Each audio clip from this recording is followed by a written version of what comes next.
Welcome to Nellai aroma. இன்றைக்கி நெல்லை அரோமாவில் சம்மருக்கு ஏற்ற ரிஃப்ரெஷிங்கான ஜூஸ் வெரைட்டிஸ் தான் நம்ம பார்க்க போகிறோம். எல்லாருமே வீட்டில் ஜூஸ் செய்வோம். ஆனால் இன்றைக்கி நம்ம பார்க்க போகிற ஜூஸ் கொஞ்சம் வித்தியாசமாக டிஃப்ரெண்ட்டாக இருக்கும். அது மட்டும் இல்லை, இடையிடையே ரொம்பவும் பயனுள்ள தகவல்களும் இருக்கும். அதனால் வீடியோவை முதல்லேருந்து கடைசி வரைக்கும் பாருங்கள்.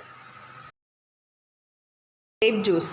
இந்த கிரேப்ஸ் வந்து கெடாமல் இருக்கிறதுக்கு நிறைய ஃபர்டிலைசர்ஸ் வந்து அது மேலே யூஸ் பண்ணியிருப்பாங்க. அதனால் இதை வந்து நல்லா கழுவி எடுக்கணும். முதல்ல ஸோ நல்லா தண்ணி ஊற்றி கழுவிக்கோங்க. 2-3 தடவை இதை கழுவி எடுக்கணும். எப்படின்னு காமிக்கிறேன். ஸோ நல்லா கழுவிட்டு ஒரு பாத்திரத்தில் இன்னொரு பாத்திரத்துக்கு மாற்றிடலாம். அதை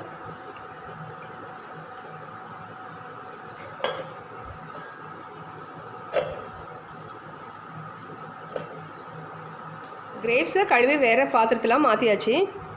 பாருங்கள் தண்ணி எவ்வளோ அழுக்காக இருக்குது அப்படின்னு. இப்போ இதுலேயும் தண்ணி விட்டுலாம். தண்ணி விட்டுட்டு இது கூட ஒரு 1/2 டீஸ்பூன் உப்பு சேர்த்துக்கோங்க. உப்பு சேர்த்துட்டு அப்புறமா கொஞ்சமாக மஞ்சள் தூள்,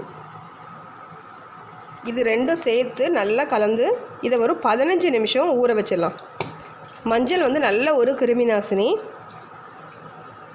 ஸோ இது வந்து ஒரு 15 நிமிஷம் இப்படி கலந்து விட்டு ஊற வச்சுக்கோங்க. 15 நிமிஷம் கழித்து இன்னொரு தண்ணியில் நல்லா வாஷ் பண்ணிவிட்டு நம்ம ஜூஸ் எடுக்கலாம். இப்போது ஒரு 15 நிமிஷம் ஆகிட்டு இது இன்னொரு பாத்திரத்துக்கு மாற்றிட்டு நல்லா கழுவிடலாம்.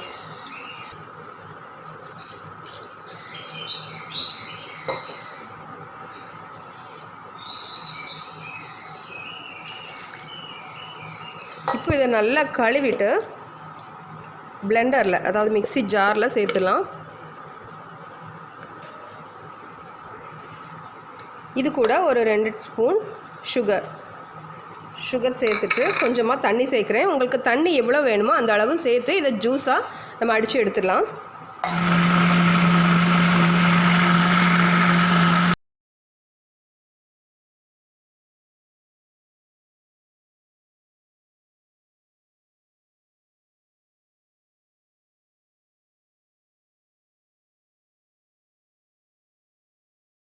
வாட்டர்மெலன், தர்பூசணி ஜூஸ், இதை கொஞ்சம் டிஃப்ரெண்ட்டாக நம்ம செய்யலாம். ஒரு பீஸ் தர்பூசணி எடுத்திருக்கேன். இதை வந்து விதைகளை எடுத்துட்டு சின்ன சின்னதாக கட் பண்ணி வச்சிடலாம். இப்போது ஒரு பிளெண்டர் எடுத்துடலாம். இந்த பிளெண்டர் ஜாரில் தர்பூசணி பீஸ் இதை ஆட் பண்ணி, தர்பூசணி கூட புதினா இலை கொஞ்சம், அப்புறமா 3 டேபிள் ஸ்பூன் சுகர், அவ்வளோதான். இதை வந்து பிளெண்ட் பண்ணிட்டு வந்துடலாம்.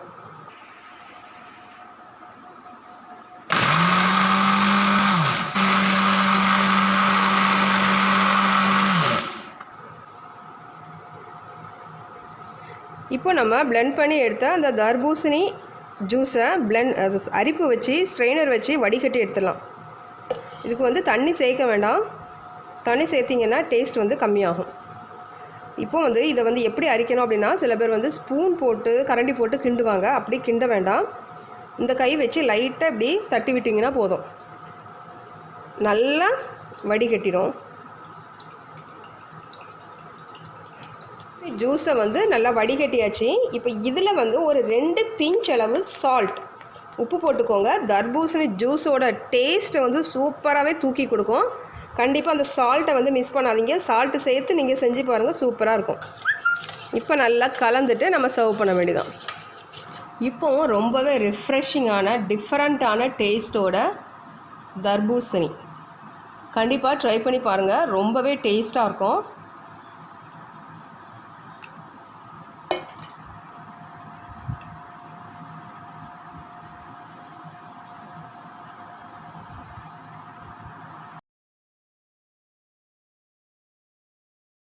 இப்போ நம்ம பார்க்க போகிறது குங்குமப்பூ லஸ்ஸி. இதுக்கு ஒரு 1/2 கப் தயிர், இதை வந்து பிளெண்டர் ஜாரில் சேர்த்துடலாம். பிளெண்டர் ஜாரில் சேர்த்துட்டு இதில் ஒரு 2 டேபிள் ஸ்பூன் சுகர், சீனி அது சேர்த்துக்கோங்க. அப்புறமா ஒரு 2 பிஞ்ச் உப்பு சேர்த்தாச்சு. இப்போ இது கூட ஒரு 2லேருந்து 3 போதும் குங்குமப்பூ. அந்த குங்குமப்பூ வெதுவெதுப்பான பாலில் ஊற போட்டு வச்சுக்கோங்க. கொஞ்ச நேரம் ஊற போட்டிங்கன்னா தான் இப்படி கலர் வரும். அதனால் ஊற போட்டு வச்சுக்கோங்க. அதையும் சேர்த்துடலாம். சேர்த்துட்டு கொஞ்சமாக ஐஸ் க்யூப்ஸ் இதையும் சேர்த்துக்கோங்க. சேர்த்துட்டு ஒரு 1/4 கப் பால் இது சேர்த்து இப்போ இதை பிளெண்ட் பண்ணிவிட்டு வந்துடலாம். ஸோ நல்லா பிளெண்ட் பண்ணிக்கோங்க. பிளெண்ட் பண்ணிட்டோம் அப்படின்னா நல்ல சூப்பரான குங்குமப்பூ லஸ்ஸி, கேசர் லஸ்ஸி ரெடி ஆயிடுச்சு. இப்போ இந்த கேசர் லஸ்ஸியை நீங்கள் அப்படி வெறுமனே சர்வ் பண்ணலாம். அப்படி இல்லைன்னா கொஞ்சமாக நட்ஸ், அதாவது பாதாம், பிஸ்தா, நிலக்கடலை, இப்படி எந்த நட்ஸ்னாலும் சரி, கிஸ்மிஸ், இப்படி எதுனாலும் கொஞ்சமாக தூவி சர்வ் பண்ணிங்கன்னா ரொம்ப ரிச்சாக இருக்கும்.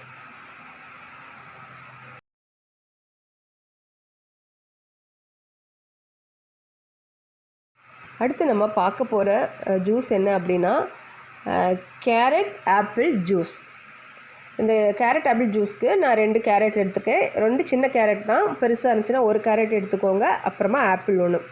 இந்த 2ஐயும் நல்லா கழுவிட்டு தோல் சீவி சின்ன சின்னதாக வெட்டி வச்சிடலாம். இப்போ வெட்டி வச்ச ஆப்பிள், கேரட் 2ஐயுமே மிக்ஸி ஜாரில் சேர்த்துக்கோங்க. இதுக்கு வந்து மிக்ஸி ஜார் எடுத்துக்கோங்க, அப்போ தான் நல்லா அரைப்படும். மிக்ஸி ஜாரில் சேர்த்துட்டு இப்போ இனிப்புக்காக நான் அதில் வந்து 2லேருந்து ஒரு 3 டேபிள் ஸ்பூன் வரைக்கும் நாட்டு சர்க்கரை சேர்க்குறேன். இப்போ நாட்டு சர்க்கரை சேர்த்துக்கோங்க. அப்போ தான் அந்த கேரட் ஆப்பிளில் இருக்க முழுமையான சத்து வந்து கிடைக்கும். நாட்டு சர்க்கரை, இரும்பு சத்து எல்லாம் சேர்த்து, நல்லா விட்டமின், இரும்பு சத்து எல்லாம் சேர்த்து கிடைக்கும். இப்போ நல்லா மிக்சியில் நல்லா அடித்து எடுத்துகிட்டு வந்துடலாம். நல்லா அரைப்படட்டும். நல்லா அரைச்சதுக்கப்புறமா இதை வந்து வடிகட்டிலாம். அரைக்கும் போது தண்ணி சேர்த்து அரைச்சிக்கோங்க. பாருங்கள், தண்ணி சேர்த்து அரைச்சி வடிகட்டின ஜூஸ், பியோர் ஜூஸ். இதில் வந்து நீங்கள் பால் சேர்க்கணுன்னா கூட சேர்த்துக்கலாம். அப்படி இல்லைன்னா இந்த தண்ணி சேர்த்து கிளியர் ஜூஸாக கூட நீங்கள் ப்ரிப்பேர் பண்ணிக்கலாம். இப்போ சூப்பரான விட்டமின் நிறைந்த ஆப்பிள் கேரட் ஜூஸ் ரெடி ஆயிடுச்சு. அடுத்து நம்ம பார்க்க போகிறது என்ன அப்படின்னா மொஜிட்டோக்கு ஈக்குவலான பைனாப்பிள் குலுக்கி சர்பத். ஸோ ரொம்பவே ரிஃப்ரெஷிங்காக இருக்கும். கண்டிப்பாக ட்ரை பண்ணி பாருங்கள். இதுக்கு கொஞ்சமாக பைனாப்பிளை நான் தோல் சீவிட்டு கட் பண்ணி வச்சுருக்கேன். இதை மிக்ஸி ஜாரில் சேர்த்து கொஞ்சம் கரகரப்பாக அரைச்சி எடுத்துடலாம். ரொம்ப பேஸ்ட்டாக அரைக்க வேண்டாம். இதே மாதிரி கரகரப்பாக அரைச்சி எடுத்து வச்சுட்டா போதும். இப்போ இந்த குலுக்கி சர்பத் செய்கிறதுக்கு ஒரு பாட்டில் எடுத்துக்கோங்க. இதுக்குன்னு ஒரு கண்டெய்னர் இருக்குது, அது இருந்தாலும் எடுத்துக்கலாம். அப்படி இல்லைன்னா சாதாரண பாட்டிலே போதுமானது. வாய் கொஞ்சம் அகலமாக இருக்கிற மாதிரி பாட்டில்னால் ரொம்ப நல்லாயிருக்கும். ஸோ இப்போ வந்து குலுக்கி இந்த பாட்டிலில் நம்ம அரைச்சி வச்ச அந்த பைனாப்பிள் பேஸ்ட்லேருந்து ஒரு 2 டீஸ்பூன் சேர்த்துடலாம். கண்டிப்பாக அதை ட்ரை பண்ணுங்கள். ரொம்ப டேஸ்ட்டான ஒரு ட்ரிங்க் இது, சம்மர் ட்ரிங்க். இது சேர்த்துட்டு இது வந்து சப்ஜா சீட். இதில் வந்து ஒரு 1/2 டீஸ்பூன் சப்ஜா சீடை தண்ணி ஊற்றி நல்லா ஊற வச்சுட்டிங்கன்னா ஒரு 15 நிமிஷத்தில் அப்படி கண்ணு மாதிரி ஊதிடும். நல்லா குளிர்ச்சி கொடுக்கக்கூடியது. அதை சேர்த்துடலாம். சேர்த்துட்டு கொஞ்சமாக இஞ்சி, இதை தட்டி வச்சுக்கோங்க. அதில் கொஞ்சமாக சின்ன பீஸ் இஞ்சி போதும், அதை சேர்த்துடலாம். சேர்த்துட்டு ஒரு பச்சை மிளகாய், அதை வந்து கீறி வச்சுக்கோங்க, அதையும் சேர்த்துடலாம்.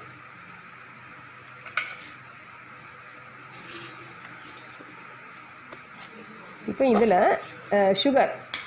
சுகர் நம்ம சேர்க்க போகிறோம். சுகர் வந்து அரைச்சி பவுடராக வச்சுருக்கேன். நீங்கள் அரைச்சி பவுடராக சேர்த்துக்கலாம். அப்படின்னா தண்ணியாக கூட நீங்கள் சேர்த்துக்கலாம். சுகரை அடுப்பில் வச்சு சீனி பாகு அப்படி கூட சேர்த்துக்கலாம்.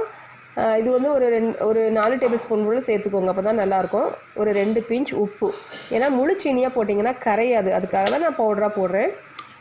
நீங்கள் சீனி பாகு கூட இதில் சேர்த்துக்கலாம். அப்புறமா எலுமிச்சம்பழம். ஸோ ஒரு எலுமிச்சம்பழம் இதில் பிழிஞ்சு விட்டுடலாம். பிழிஞ்சு விட்டுட்டு அந்த எலுமிச்சப்பழ தோலை இது உள்ளே போட்டுருங்க.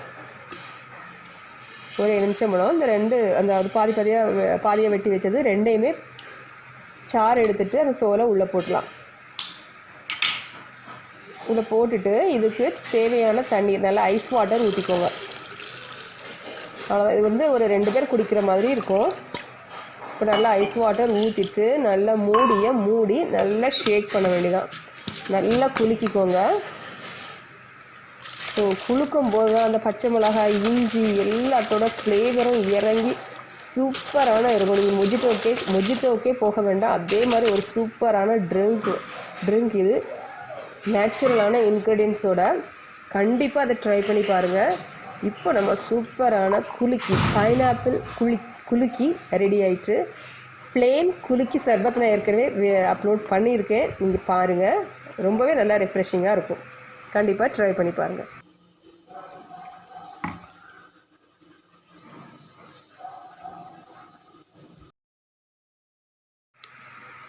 இப்போ நம்ம பார்க்க போகிறது நம்மளோட ட்ரெடிஷ்னலான மசாலா மோர்.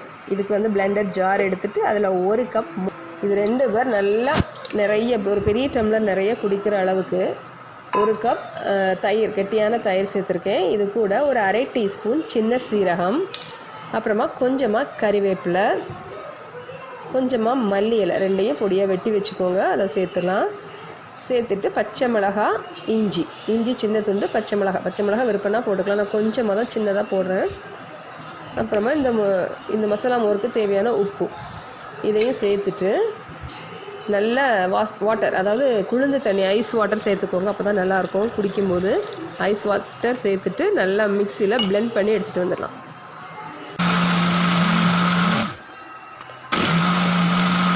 நல்லா பிளெண்ட் பண்ணி எடுத்துகிட்டு வந்தாச்சு. இப்போ இதை வந்து நல்லா வடிகட்டியில், அதாவது அரிப்பில் வச்சு நல்லா வடிகட்டி எடுத்துடலாம். நீங்கள் அப்படியே குடிக்கும்போது அதெல்லாம் துருன்னு இருக்கும். நீ வடிகட்டி குடிச்சிட்டா சூப்பராக இருக்கும். அதனால் நல்லா வடிகட்டிக்கோங்க. இப்போ வடிகட்டி நீங்கள் சர்வ் பண்ணுற கிளாஸில் ஊற்றிடலாம். இப்போது கிளாஸில் ஊற்றிட்டு இதுக்கு மேலே கொஞ்சமாக பச்சையான வெங்காயம் வெட்டி வச்சுக்கோங்க.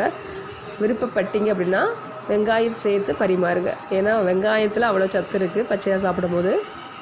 இப்போ சூப்பரான ரிஃப்ரெஷிங்கான 6 சம்மர் ட்ரிங்க்ஸ் பார்த்தோம். கண்டிப்பாக எல்லாமே வித்தியாசமாக இருக்கும்.